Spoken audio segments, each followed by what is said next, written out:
Hey everybody, for today's song we're reaching back to the early 1970s for an absolute classic from the Staple Singers. I'm going to show you a few different ways to strum through the only two chords you need for this song. I'll teach you a couple of lead guitar patterns so you can practice your improvising over this tune. There's a tasty guitar solo you're going to want to check out too, and of course you have to learn the main riff of the tune.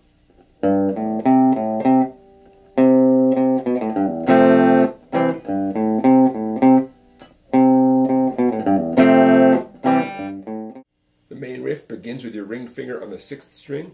The down-up picking is important. Check it out. Down, up, down, up, down, down, up, down, up, down, down. Okay, and then F, C.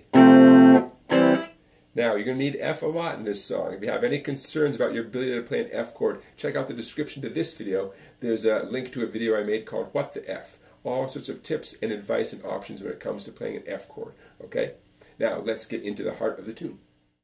The song alternates between a C and an F chord for the entire tune. Let's start with a simple strum, 2 downstrokes on each, with a little bit of syncopation. You're going to hear me tapping my foot so you can feel where the beat is. A 1, 2, 3. I know a place. Ain't nobody crying. Ain't nobody worried.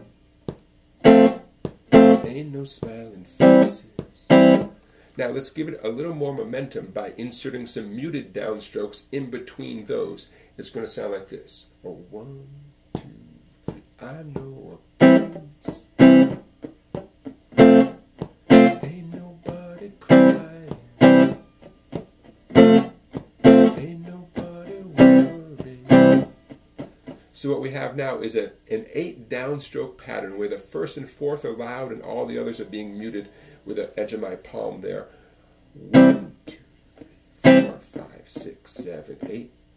And even before you finish those final downstrokes, you can begin changing to the F chord because you're just hitting down muted downstrokes, right? And then you're on the F for the same thing. 1, 2, 3, 4, 5, 6, 7, 8. 1, 2, 3. Okay? A little more momentum, right? Now, let's get a little more sophisticated. This song is really driven by that fantastic bass line, one of the best bass lines of all time. So let's do a rhythm guitar part that reflects that bass line. Check it out nice and slowly. C chord.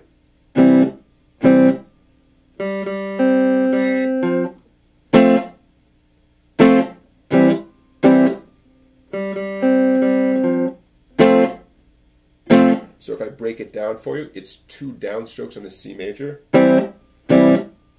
Now, keep your C major in place, down up on the 3rd string, down on the 2nd, up on the 3rd. Now get your pinky down quickly on the 4th string, 3rd fret for a downstroke, and while you're doing that, you're getting your F chord ready for 2 downstrokes on the F. Now let's put the words to it. A 1, 2, I know a place. Ain't nobody crying. Ain't nobody worried. Ain't no smiling faces. Little fancier, right? But a lot cooler. Okay, so a couple of different ways to strum through the tune. Now, there's so much tasty guitar work going on this tune. Let's check out some of the forms, some of the positions that you can use to imitate some of the lead guitar licks that are happening in this tune. And stick around because we're going to check out that tasty guitar solo that comes in about halfway through. Here it comes. Usually when guitar teachers talk about improvising over a tune, they indicate a certain scale that you can use to play up and down the neck. And that's great, but that's not what I hear when I listen to all the tasty playing in this tune. What I hear are riffs that come out of chord positions. Now, you know the song is just C and F back and forth, right? So if we find alternative ways of playing C and F up the neck, that's going to open up some new possibilities. So, what I hear is this grip being used. The C chord being played at the 3rd fret, 1st string, and the 5th fret on the 2nd and 3rd strings. That is a C chord right there. By the way, way, 5 frets higher is an F chord. Now, with that fingering in mind, with that grip in mind, there are lots of great tasty riffs that you can use. I'm doing a little bar at the 3rd fret, 2 treble strings, and then I'm strumming it, and then I'm hammering on just on the 2nd string. If I do it right, the 1st string is still ringing. By the way, the 5th fret on the 1st string is fair game. It's not a chord tone, but it sounds nice in there, right? And the whole thing can move up 5 frets for the F. Now, I also hear this position being used for the C. It's like an F chord, but up higher. 8 with my index and 9 with my middle finger. And then F in what they call a D formation. 5, 6, 5. Just remember, picture a D chord moved up a little bit higher, 3 frets higher, and there's an F chord. So you have 2 different ways of playing C and 2 different ways of playing F. And you can do a lot with those positions, okay? Have fun with slides and hammer-ons and double stops and all sorts of stuff. And you have 4 counts in one position before it's time to go to the next position, like C, 2, 3, 4, and then F. 4, C, 3, 4, and then F. Okay, back and forth. Now, speaking of great playing, before we run out of time here, let's check out the great solo that happens about 1 minute and 34 seconds into the tune. As usual, I want to take a second and say thanks for watching, everybody. Don't forget to give this video a thumbs up and to subscribe to my YouTube channel. I really appreciate that.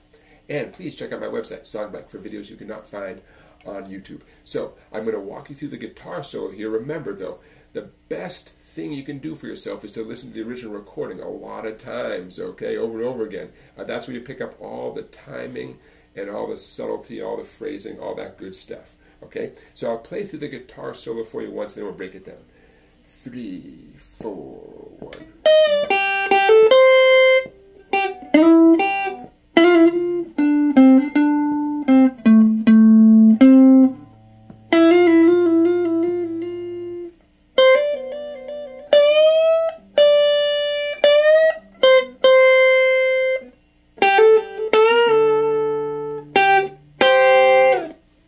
So one phrase at a time. We start with a pre-bend.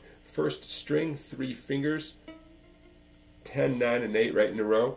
I'm going to pluck it and release it like this. 2nd string, again with a hammer on. Back to the 2nd string. 3rd string with a slide, middle finger. Nice little trill between 9 and 10. And then ring finger.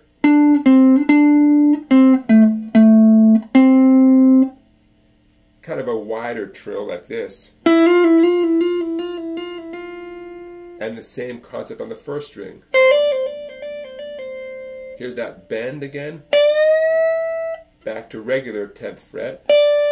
Same bend again. 8th fret. Hammer on, pull off on the 2nd string. 10 on the 2nd string with a bend and release. 8 on the 2nd string, and a nice little double stop there to wrap it up. Alright, a lot going on there. Super tasteful. Check out the original recording, pick up all the details. Okay, everybody, that will do it for today.